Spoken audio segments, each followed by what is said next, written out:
Welcome to the Savvy Property Investors Podcast, a weekly show that delivers the best hard-hitting property industry news, business advice, and talks that will get you ascending in the real estate industry.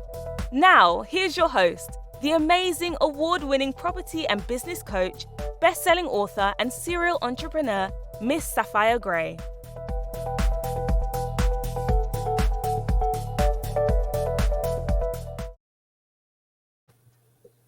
Hello, ladies and gentlemen, and welcome to another episode of the Savvy Property Investor Show. This is the show for newbie and seasoned property investors, coaches, consultants, and trainers who want to become savvy investors and build out that legacy for you and your loved ones. My name is Sapphire Gray, and I'm your host. Every week, we bring you different episodes talking about property investments and various business topics on how you can grow as an expert in your business. Sometimes we interview clients so you can learn from them. We also bring in expert speakers from the property or business world. Today, we're going to be talking about turning pain into your purpose. But before I introduce our guests, I want to remind you about a couple of things. If you're new to our podcast, make sure you subscribe so you don't miss out on any other episodes that you haven't already downloaded.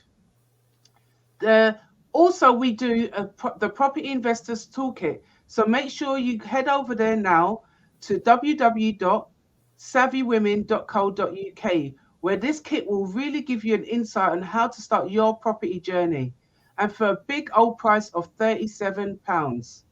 So don't forget, it's also going to be in our show notes, so you can download the link and head over there and get the Property Investors Toolkit.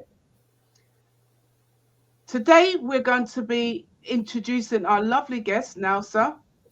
So I want to share with you a little bit about our entrepreneur. Neusa's helping entrepreneurial women within the wellness industry unleash their feminine powers, known as the Queen of Selflove and the poet who writes her way to freedom. International speaker of The Soul of a Woman, A Journey to Self-Love, available on Amazon. She's also an elevation coach, mindset coach, founder of Free2Embrace Me, host of I Love Myself First, creator of QueenDom Academy for Boss Queens. I'm Sapphire Gray, your host, so let's get started. Now, so thank you so much for joining me today. How are you doing? I'm good. I'm so happy to be here today, especially as it's International Women's Month, not just day. So I'm really, really excited. Excellent. Love that. So let's get started. So tell us your story from employee to boss queen. It's a long one, but let me keep it short. Right. Being made redundant twice. I used to work in corporate industry, financial services authority, and tube lines. Funny enough, I used to work for transport and in finance. So coming from the corporate world and always having a set salary and being made redundant twice. And the last job I was actually made redundant was a charity organization. It got to a point where I was like, I don't want someone else to be in control of when they let me go. And when I did get my redundancy packages, it was the minimal. I don't know if you remember, there was a time when they were actually used to only pay you a month and a half salary for the amount of years you've been working with them, or some stupidness like that. So I literally, excuse my French, I didn't get much of a payout in both places that I worked in. So for me, it was like I'd worked for one of the companies for so many years to get like a salary that was only going to enable me to survive for 2 months was like a slap in the face. Yeah. And in the second one, I'd only been working for them for like a year. So I knew I wouldn't get that much. The money, the redundancy package never made a difference. You know, some people get this massive redundancy package and be able to not work for a while. That wasn't the case for me.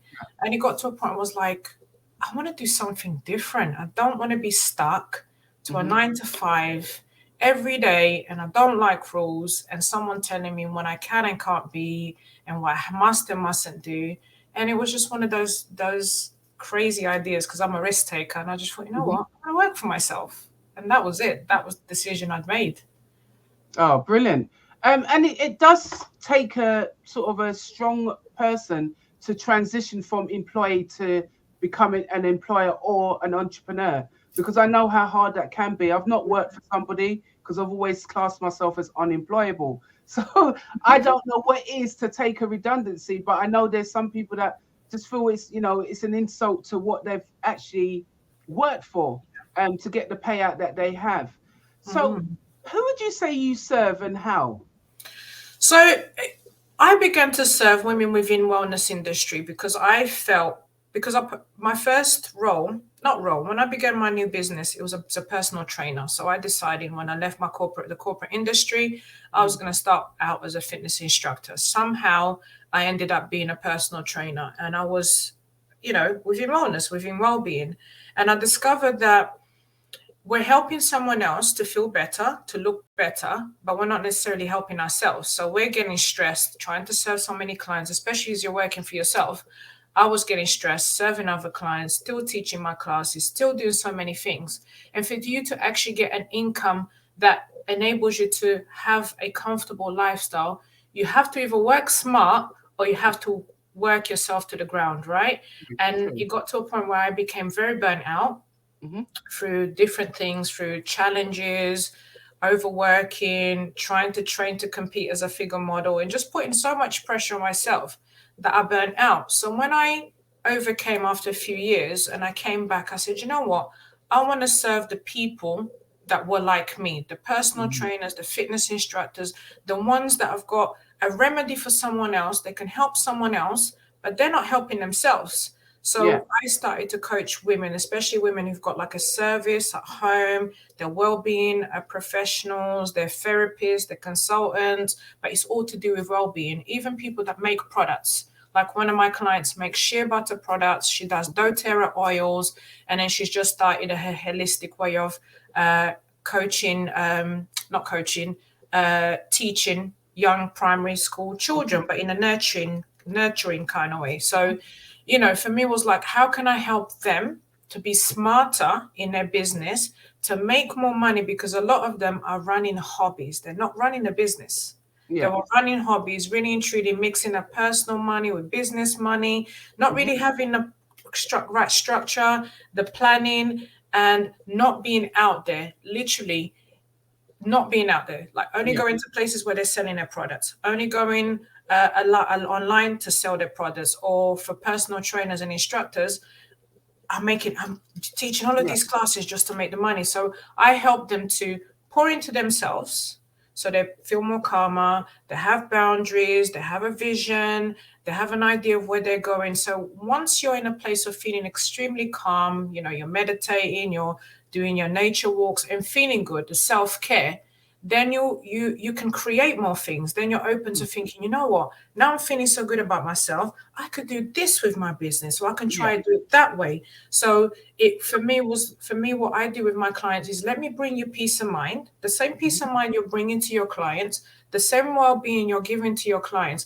Let me help give it to you. Let's pour into you, fill up your cup first. Now that your cup is full, then you can pass what type of business do you now want to run? How many hours do you want to work? What days do you want to work? Who do you want to serve? Because you can't serve the whole world. So I literally made them focus on me first.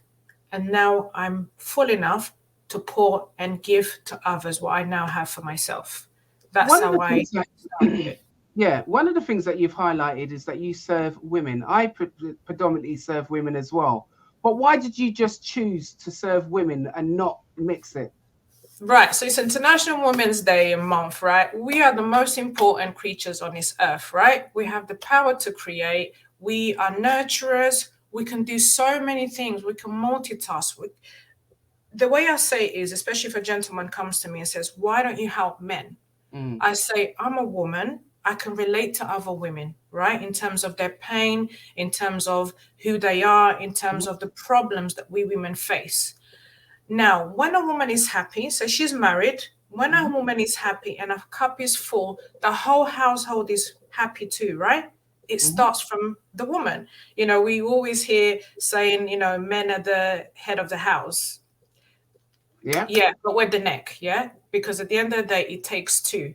So for me, it's like, if I can serve a woman and make her feel really, really good, guaranteed the whole household will benefit from it. That's where for me it's important to say, let me focus on the woman or the young girl or the teenager, because when they're happy, they can also teach other people. They can teach other people how to love. They can teach other people how to take care. Do you understand? So for me, it's like, I want to pour into us women who need that pouring onto. Okay, so what is your biggest decision to becoming an entrepreneur? You talked about transitioning from employee and now setting up your own business, but what is the biggest decision that you had to make? The biggest decision I had to make was obviously cutting down, like not having a regular income. Mm-hmm. And also another the reason why I also made that decision is because I wanted to spend more time with my daughter. At the time, she was just transitioning into secondary school. Mm-hmm. So my biggest decision was, I want to spend more time with her. I want her to be open to seeing what else is out there, that she doesn't have to do a 9 to 5. Yeah. And I want her to see that, you know what, mom has time for me as well as having time for herself. Yeah. And the sacrifice I had to make was not having a regular salary and going to benefits to be able to start again from scratch. Understand that. And that is something that I always try to show women as well. When you're transitioning or want to move out from employment to setting up your own business, sometimes you have to go back in order to move yourself forward. And there's no shame in asking for additional financial support in order for you to do that. Because once you've got all of that support in place, then you can build with a rested mind. Once you start building, that's when the money flows in. Once the money starts flowing in, then you can cut off that resource that you was relying on before. So, kudos to you on that. But what is the self-care and what is the essential to succeeding as an entrepreneur? I mean, you talk about self-care. What is that? What we look at when we say self-care? See, that's why I wrote my book. One of the things that was lacking for me as a personal trainer is I wasn't taking time out for me to rest, right? I was overworking physically, emotionally, and mentally. As an entrepreneur, your brain doesn't stop, right? As a mother, emotionally, you don't stop, and physically. And then as a personal trainer, physically, I wasn't stopping. So when was I getting myself the rest? So that's what was missing in my business, because I only ran my business for 2 years and I broke down very quickly because I wasn't really taking time out to recharge. Yeah. Every battery needs to be recharged. Every human being needs to be still at some point in our lives. Otherwise, we break down. If we don't listen to our bodies, we will break down. So as an entrepreneur, it's so important for us to take time out. And I often hear a lot of moms saying, I don't have time. I've got my kids, I've got my business, I've got this. But one thing that I say is, if you cannot get out of bed one day, who is going to suffer? True. Family, your income, your business, right? Because you can't run your business from your bed, right? So self-care is the most important thing, because it's like this. We're so used to nurturing and helping other people, right?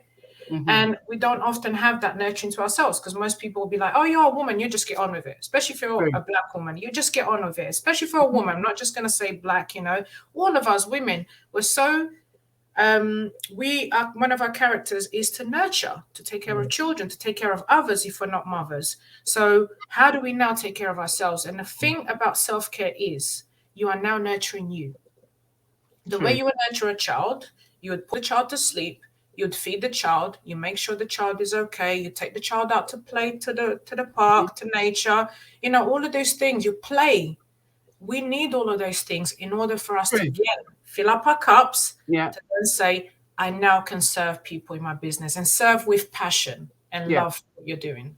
Because a lot of women tend to always think about others rather than think about themselves. And what 100%. You're simply saying is think about yourself first. That way it will benefit others. But we do the opposite. We always think about others before thinking about ourselves. And that's where the burnout happens. That's where, loss of interest in things happen. So when you take care of yourself, then you're able to then really take care of others. 100%. So how can someone go from a growth mindset to an abundance mindset? So one of the things that I struggled with that literally got me down into a place of my one of the biggest obstacles was severe mental health issues, because I had body dysmorphic disorder. I didn't like myself. I didn't like my body, you know, all of these problems that occurred. And I had a lot of severe anxiety. I was in a stuck mindset. I was in a negative mindset, constantly saying the wrong things to myself, you know, things that were not serving me. They were very negative. So I had to learn to go from a stuck mindset into a growth mindset. How did I go into a growth mindset? Focusing what thoughts am I having? Saying the right things. I am great. I am amazing. I am feeling better, you know, saying the things that I'm speaking into my life. So by doing that, my mind was opening, my mind was growing. Just like when we go to the gym and we're training our bodies, I now had to train my mind to bring in the healthy things. So the healthy words, the healthy thoughts that would then enable me to then have that healthy body that I needed. So from being in a stuck mindset, which is very negative, very toxic, to then go into a growth mindset. I'm now being open and saying the right things. I'm now reading the right books. But now I want to make money. How do I make money? Okay, I can make money right now. I can make a limited amount of money. My mind is open. I'm a boss woman. I'm doing all of these things. But if I'm going to say I'm a millionaire, I'm making X amount of money, just saying it is not enough, right? Yeah. Just saying it is not enough. I could say I'm a millionaire till the cows come home, and that ain't going to happen. Going into an abundance mindset, even if you don't have the money in your bank account, is speaking, walking, talking, and presenting yourself like you are a millionaire, right? So down to how I'm presenting myself now and yourself, Sapphire, we come out, we're boss women, right? That again, that's our presence. We're owning our presence. When you show up, you're looking good. You're not just going to come in there with your hair not done and you're going to come in there and act and behave. So it's behaviors now, from growth to abundance. You're now walking different, you're talking different, you're acting different, you're dressing different, and your environment of the people around you are different, right? Everything that we attract in our lives is based on our beliefs. So we have to believe that we are abundant. We have to believe that we're millionaires. We have to believe that we have this amazing empire of greatness in order to attract that. So that's how you go from a growth to an abundance mindset. I've grown my mind. If I want to be abundant, I want to be a millionaire, I need to be in the right environments with the right people, saying the right things. And my behavior has to meet the behavior of someone who's loaded, right? Who has loads of money, who is a millionaire. So again, and listening to the right things and being around, networking with the right people. Some people on here may say that is what they call in the industry, fake it till you make it. Why would we? I mean, I don't believe in that kind of people at all. I believe in being your authentic self right through. When you show up as you. But yes, you can show up in a pair of jeans, if you're a woman, a nice shoes, and dress really nice and present yourself that way. I mean, it is all in the mind. It is all in how we speak, who we hang out with, who are you who's in your social circle. There's a lot of people that have friends that are not as lucrative or in abundance as they are. Are you still hanging out with them? What do they bring to the table? I remember my mum always expressing, what is someone bringing to the table? She was referring to men at the time, but I use that now for everything in life. It's what are you bringing to the table, you know? Because if you're not bringing anything, if someone's out there trying to educate you, they've got to be, if I'm getting education by somebody, it's got to be in an area where I don't know about, or they're more astute in that area than me, and they're making money from that area. I will not be educated by somebody that doesn't know what they're talking about. Walk in the footsteps of somebody. And in that way, you're looking at that person. You don't have to idolize them. You don't have to creep them out by being like them or shadowing them in that way.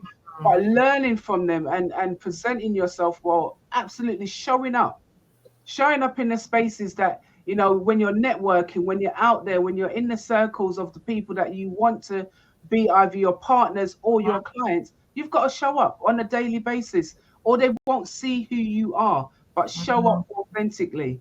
I love that. Yeah, I love that. And I'm laughing because I had that same conversation with my daughter this morning. We came out of the gym and I said, Jada, next time someone comes to you, a guy comes to you, say to them, what can you add to me? And she looked at me, she went, huh? I said, no, because we come into each other's lives. Yeah. People come into your life to add to you. You're already complete. You're already whole. Mhm. What can you add to me that I can't already give to myself? That's right. So that's why I laugh when you touched on that subject with your mom, because we literally had this same conversation today, because I was in a gym, and I don't know if you heard of a singer called Legacy, and a song that came on was Add to Me. And I thought, yeah, I add to a person's life. That's when right. I coach someone, when I'm around someone, you know, when me and you talk, if we've had our conversations about business or life, we add to each other, right? Yeah. So for me, I said to her, if somebody comes to you, the question should be, and it's not a bad question to ask, what can you add to the table, right? Yeah, because they don't serve any purpose. Yeah, exactly. Right? Right. They can't, because a lot of people come in to empty your tank, not fill it. You talk about filling it up, but a lot of people them energy vampires. Exactly. Pulling the energy from you.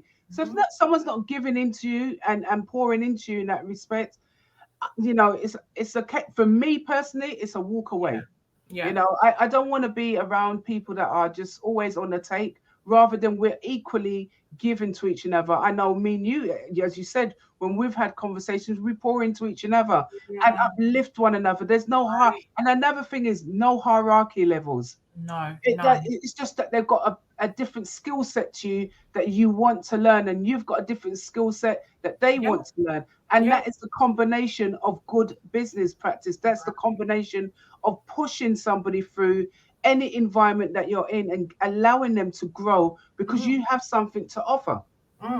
Yeah. So what you do to help women is because you know what you're doing to help, and that's your offering. What you then go off to another coach or another person is what they have, and that's their offering to you. So once you start uplifting people, that changes the abundance mindset. That changes how you look and view who you are, what you want to receive, either it be monetary or just the fact that you want to receive that healing or self-care. You've got to look at who is around you and who's pouring into that pot. It's been such an interesting first half. So join us after the break with more insights. Like what you hear so far? Make sure you never miss a show by clicking the subscribe button below. Our podcast is only made possible by great listeners like you. Thank you so much for sharing Neusa with us those insightful things. We talked about abundance and mindsets and growth. We talked about the big decisions that you need to become an entrepreneur as well, and how you transition from employee to employer as well as an entrepreneur. I love how you actually navigated through those events in your life and now are the boss queen of your business. So what are the best ways that by serving your community, what is the best ways to do that? So the best way to serve my community is, although I do what I do in terms of coaching, in terms of speaking, this is why I said when you read my title, the QueenDom Academy, right? QueenDom Academy is building a community of boss women, that are pouring again into each other, and are lifting each other, and elevating each other. So not only does someone get coaching with me for for a month or so, they're with me for 3 months or longer, and we're building a community of expertise. Just like you said earlier, with all different experts, we all have different things to add. And I wanted to add another section that wasn't part of the questions you've asked. If I can't do something for someone, I will seek your expertise, Sapphire. I have a young daughter who said, Mum, I want to get into this. I said, what's your most important thing that you want right now? She said, I want to make money. I said, what would you be interested in? She said, I'd be interested in property. And I've been coaching her a little bit on her mindset and self-love and things like that. She said, Mum, I really would like to get into property. Because I know you're the expert, I'm not going to try and do that. I can coach you, but then I'm a mum, right? I'm her mum. So she's not always going to have, or sometimes stick to what she's meant to stick with. So I thought, you know what? I know someone who's amazing, and she's been coached by you. She's having an amazing experience. So again, in my QueenDom Academy, I do that. Although I'm the person who created the QueenDom Academy in terms of community, I've got wellness coaches, I've got creative therapists, I've got paint therapists, I've got, women that make products, I've got so many different women with so many different skills. Because we're all in a community together, we're pouring into each other when we have our training sessions or when we have our business talks. If somebody says, you know what, Nels, although I like what you're doing, I actually need a well-being coach, they're going to go to Lorna. If somebody says, you know what, I really want to get into touch with my creative side, I'm not sure what I want to create with my business, go to Michelle. So we build that sense of community where just because you're being coached by one person and you're investing in one person, you're not part of a massive community with different skills that can bring in and pour into and expand that community. So that's on the QueenDom side. But I have another company which I call Love and Familiar CIC. Love and Familiar helps parents with teenagers who are suffering with mental health, especially since lockdown. There's been a rise in mental health, and there's been a breakdown of families. So with Love and Familiar, it's a community interest company, funded. We're going to be obtaining funding. We haven't started yet. We've asked for some funding to be able to support my local community with parents and teenagers who are struggling with broken homes, right? So I do believe in a sense of community and giving back. Yes, we empire as business women, but we've also got to give back. That's what I do. So what would you say is the biggest challenge that you faced in business, and how did you get over it? I think the biggest challenge, I would say, is not being myself. And you mentioned that. When I was a personal trainer, I wasn't being myself. I was literally faking it until you make it, right? And I don't believe in that neither. I believe in being yourself. And the more you are yourself, the more you'll make it, because you'll make it as yourself. And I was faking it because I was like, oh, I need to be like that personal trainer. Oh, I need to get more clients. Oh, I need to train like them. It was always that level of imposter syndrome where I didn't feel as good enough as everybody else. And that was also, so I can't say, yes, it was the depression that started first, or the anxiety that started first, or the lack of doubt, or the lack of confidence or self-esteem, but they all happened around the same sort of time, to the point where I started comparing myself to other people, even though my classes were full and I had a waiting list, even though I had 10 clients pay me 3 months in advance, even though my bank account was full. In myself, I felt I wasn't being true to me. Because look at me, I'm a speaker. I'm great at speaking. I'm good at poetry. I'm good at writing books. That's me. Now I'm being authentic. Do I want to go back to being a personal trainer, to teaching people how to change their bodies? No, that's not me. That's what my struggle was. And my struggle was, I was trying to be like everybody else. This amazing personal trainer, and that wasn't my purpose. That was not my purpose. I heard it. That is the biggest challenge I had. And how did you get over it? Well, I was stuck for 5 years, unable to leave my house, and I refused to take medication. And I'm not here to say that people shouldn't, I'm not medical, but for me, it wasn't something that was helping me. And I decided that I needed to rediscover myself. I needed to give myself the love, the rest. And it didn't start out as a journey of, I'm going to love myself. It started off with, my thoughts are really negative. I need to say the right things. And somehow someone said to me, start being grateful. And I started with just gratitude. Gratitude, then it turned into prayers, and then it turned into affirmations, and then everything started changing in my world. So, coming over those challenges was, how do I want to live my life? Who do I want to be? And I started to do those things. It took really small steps at the beginning, but the more little steps I took, the more I was like, I'm starting to feel a little better. I'm being Elsa now. I'm not being a personal trainer. I'm not being a mum. I could even stop being a mum for a while and just focus on what was it that I needed to do. And self-care that led to self-love, that led to affirmations like, I'm beautiful, I'm amazing, I'm strong. And being grateful for the little things. Those were the key things that got me out of the challenge slowly. And I think that's the biggest thing that I want people to take away today. You're not in a race with anyone. No. You have to take your time to do what you need to do for self. And if that means taking out some time out of your business, taking away some time from family, and just focusing on you to heal, then do that. It's better to heal over time than it is to rush and still feel broken inside and not being able to express yourself in the way that you want. Because the moment you recognize that you are healed is the moment you blossom. You actually ooze it.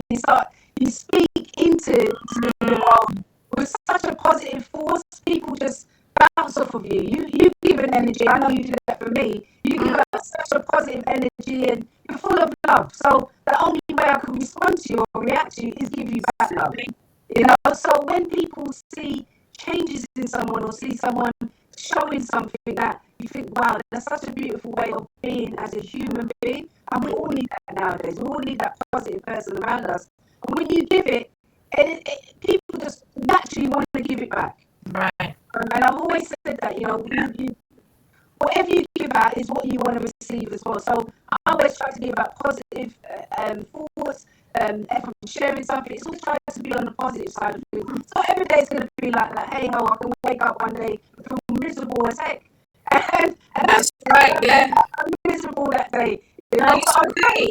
Yeah, and it's okay. And I tell people why I'm in a miserable mood, and they'll say, "Why are you in a miserable mood?" And I could actually end up having a laugh about it. You know, but it's been able to share. Before, I even myself felt stuck where, what do I share? How much do I share? What do I actually say? And this is with friends and family. Now I'm very open. They tell me I chat too much now. I'm what they say.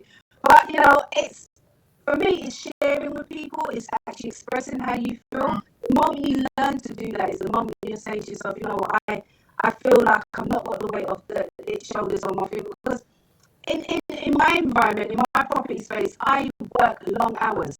And I was working long hours, and it was really draining. And that's why underneath your business is still you.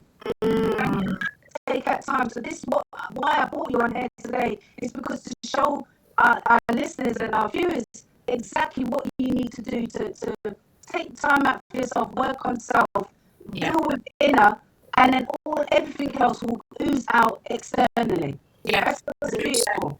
You know, 100%. And what I wanted to add to that is that when we have those days that aren't so great, it's okay, but you cannot give what you don't have. So somebody calls you and says, "Look, Sapphire, I really need you.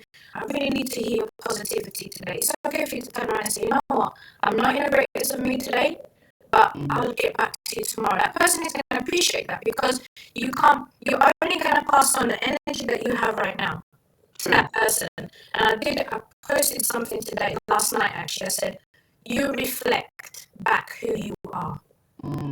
You reflect who you are. So if I come to you and I'm in a negative mood, you're probably going to try and get me into your mood, and we're going to reflect each other. It's either you're going to get my negativity, or I'm going to pull out your energy and leave you feeling negative, right? I'm going to come away with your positive energy, and then you're going to go away with my negative. We're going to pass on each other's energy. So that's why I say it's okay not to be okay. It's impossible to be positive every day. It's impossible, you know. Bad news, circumstances, what's going on in the world right now. It's impossible. So, but it's okay to say, you know what, I'm not feeling great. Was it 2 weeks ago? I wasn't well, and I was speaking to a friend, and I came off the phone. I was supposed to call the friend back. I was in such a negative space where the friend just wanted to pour out, complain about their day. I messaged the person. I said, "Look, I'm not in the greatest of mood right now. I need to self-reflect. Tomorrow I'll come back to you." And the person came back and said, "You know what? Tomorrow is another day." And I respected that. And that person respected me, because I can't listen to your pain when I've got my own stuff dealing with. Right now, I've got to focus on me. And that's okay to say that. It's boundaries, isn't it? And that's, you've hit on something key. It's like sometimes we don't recognize that it's okay to say, "I don't want to listen to that." We feel like we're going to offend the person, or we're supposed to always be there for friends and family and all those in between. No, you have to start with yourself. If it's affecting you, or you're affected that day, you're allowed to say, "Hey, I can't deal with this today." And it's that will stop different negativity infiltrating our day on top of what we're already going through. Only take on what you know you can handle, and what you can't, let it go.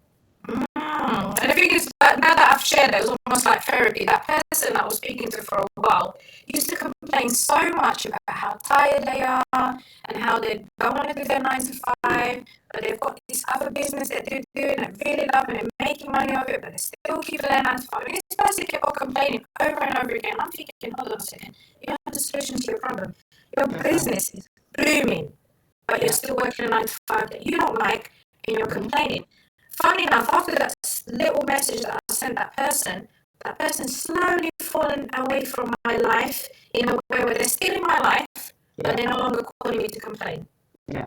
They've stopped. They've realized, and I realized as well, that as much as I wanted to support that person into that transition, that person is not my type of client, and we're friends. So I cannot do that. You've got to now do it for yourself. So that person has realized it and slowly fallen away. So the message is here, it's okay to say no to others and yes to yourself. Unless they're going to say, you know what, I want to be a client, coach me, help me, put the money on the table, okay, let me help you. But we have to have that boundary between friends and clients. Because otherwise we can naturally coach and give all of our good stuff away, but all of the good stuff that we're giving, if there's not an exchange of money, or because what we do is energy. We're giving energy to other people. Where's the exchange in that? Yeah? So someone told me the other day, with like your social media, your LinkedIn and things like that. They're not your friends. They're there to do a transaction, and that transaction is either you take their services or they're taking your services. So approach them with that transaction. If they say no, they go to the pile. They go to the pile that said no for now. You know, but stop treating everybody as friends and not offering. You're offering what you're selling. It's a transactional process. If you're on your Facebooks or your Twitters and things like that, you're putting that post, but giving away your information, giving away everything that you have in life can be draining as well. So always do it as a transaction. What am I giving and what do I want in return? Yeah, what's the benefit for both of us? Exactly. Yeah. Well, how does someone take care of their mental health to be successful then? Again, rest. You know, taking care of your mental health is rest. You know, if we've got a physical ailment, a physical problem, we have to rest it, right? If we've broken our leg, we have to give it rest, we have to be kind to ourselves, we have to, you know, switch off. Maybe if you've got a broken leg, you might still be able to do a bit of work or talk to people. When it comes to your mental health, it's almost like I now am empty. Yeah, my mind is confused, overwhelmed, depressed. I cannot take anybody else's information. I've just got to calm my mind. How do I do that? For what works for me and everyone that I coach and people around me, and even you, like you said, it's that mindfulness. It's that taking the deep breaths, going for a walk in nature, breathing. For some people it's prayer. For some people it's just meditating, guided meditation. For some people it's taking a nature walk. For some people it's just taking 5 deep breaths. Taking care of my mental health is I want to bring the oxygen and energy back into my mind, because right now it's full. It's full of the past, the future, I'm anxious, and literally taking care of your mental health is being able to live in the present moment. The only way you can live in the present moment is by taking a breath. When you take a breath and you're listening to your breath, you're present, right? It's like, I'm here now. And even just saying something like, I'm here, I'm okay, everything is safe, is enough for someone who's overwhelmed to bring themselves back into calmness. It doesn't have to be some massive shift of doing all of these things, because it's overwhelming. The first step, for me, was I am grateful. I'm grateful that I'm awake. I'm grateful that I've had a 1 hour sleep. I'm grateful I'm going to go out. I started small. And then the grateful that I'm going to go out carried on into, let me take nature walks. And nature walks carried on into, I don't want to go out of my house today. Let me put a YouTube meditation video in my ears and just take a deep breath. It just built on from that.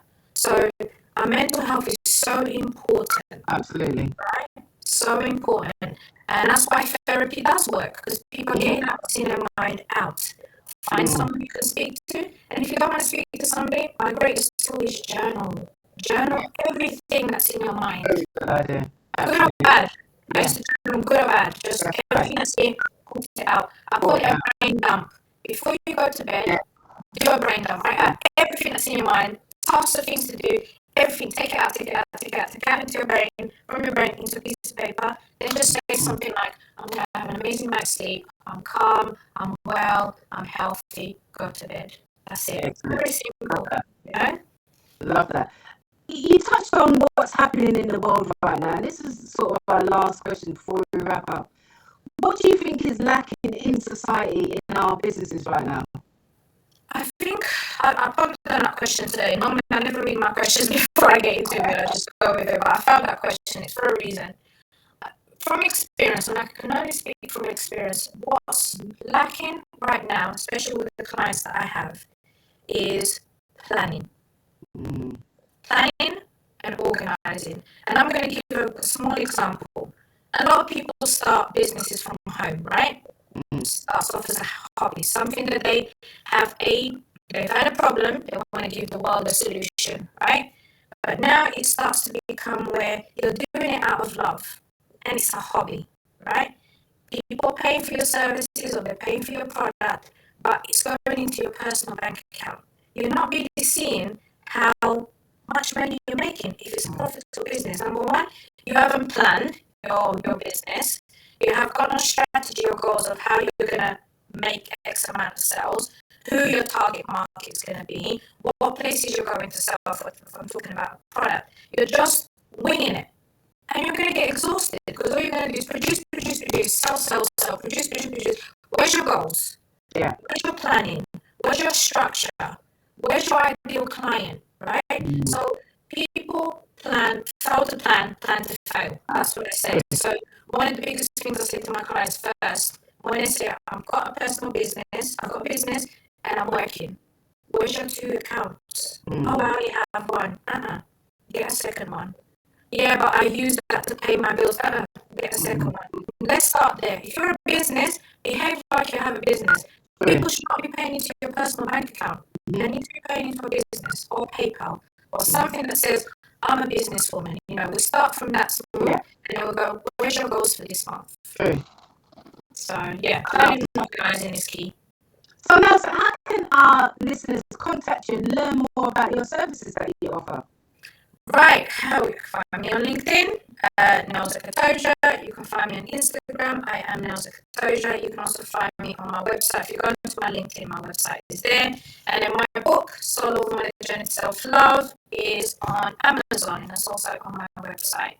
So I'm absolutely everywhere. And we'll be sharing all of her links in our show notes, so please feel free to go over there. And please also give us a link for your book so that they can purchase your book, or if you want it direct, is it on your website? Yes, that's definitely on my website. It's Free2Embrace Me.vipmembervault.com. But again, it's all on, I put it on most of my posts, and it's all there. Excellent. So, ladies and gentlemen, thank you for tuning in to make sure that you check out Neusa's on social media. This has been an interesting interview. I love it. Thank you so much.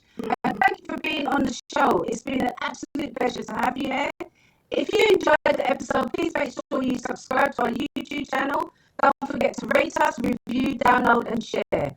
So come on, take a flight. Thank you for joining us today. It was lovely having you. Thank you. Thank you. This week's episode of the Savvy Property Investors Podcast was brought to you by our sponsor, the Savvy Women Group. Thank you for tuning in. If you enjoyed today's show, head over to our website, www.savvywomen.co.uk, to gain access to our free resources and more insights about our guest speaker today. Remember, we make your business our business, so you can unlock your full potential and improve your quality of life.